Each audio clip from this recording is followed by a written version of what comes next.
Welcome back.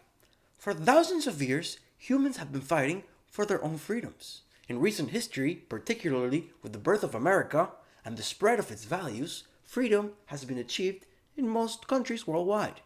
But it wasn't free. It costed a lot of resources and a lot of lives. In a time of pandemic, a dictatorship might do better than a free society. They can impose whatever laws they want and they can trample on every human right available. Free society can't do that. And while it may cost us lives in the short run, as I said before, freedom isn't free. Lockdown restrictions are not only draconian, but they also seem to defy logic. In this video, we're going to touch on several draconian, yet logicless policies around the world, from Argentina to Canada to the United States. But let's start with my motherland, Argentina. After over 240 days of lockdowns, Argentina now has the fourth largest amount of infections that are around the world. And I bet everything I have that number is gonna skyrocket in weeks to come. Why? I'm glad you asked. This is why. Diego Armando Maradona, Argentinian idol, considered a god to some. Hands down, the best soccer player in history, better than Pelé and better than Messi could ever hope to be. Maradona passed away at the ripe age of 60. What did the Argentinian government do amidst all the lockdowns and shutdowns? They decided to have 3 days of mourning to be held at their version of the White House, which is called the Pink House. Millions of people showed up to celebrate Maradona. People were shouting, yelling, screaming. But keep in mind, there's no social distancing, and this is a government-sponsored event. Take a look.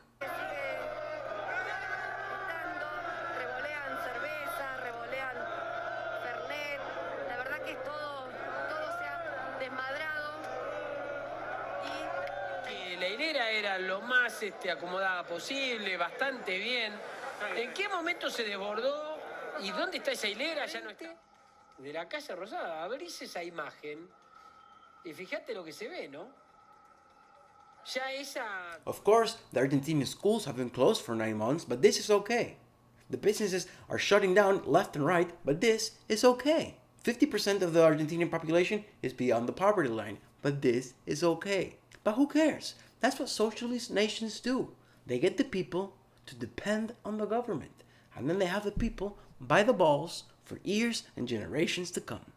But enough about my motherland. Let's talk about our wonderful neighbors up north. The Canadians, eh?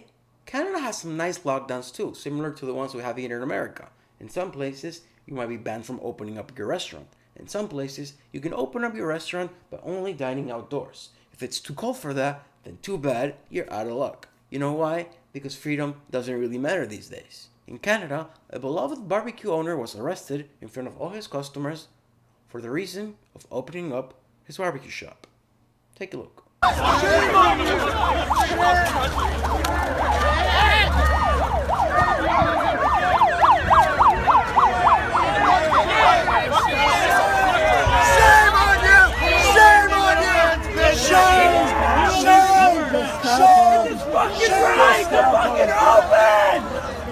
Canada, not North Korea. How sick is this? The guy wants to run his business to provide for his family. If you want to assume the risk and go to this barbecue shop, he should be free to do so and he should be free to open. What is this? But enough about Canada and Argentina and all the foreigners. Let's talk about what really matters. Let's talk about America. America. In Vermont, Republican Governor Phil Scott has announced that when kids return from the holidays to school, they're going to be interrogated about what their Thanksgiving plans were. Seriously. Students will be asked to inform on their families. I wonder where I heard that before. Oh yeah, Soviet Union, Maoist China, and North Korea. I see Phil Scott has some serious aspirations.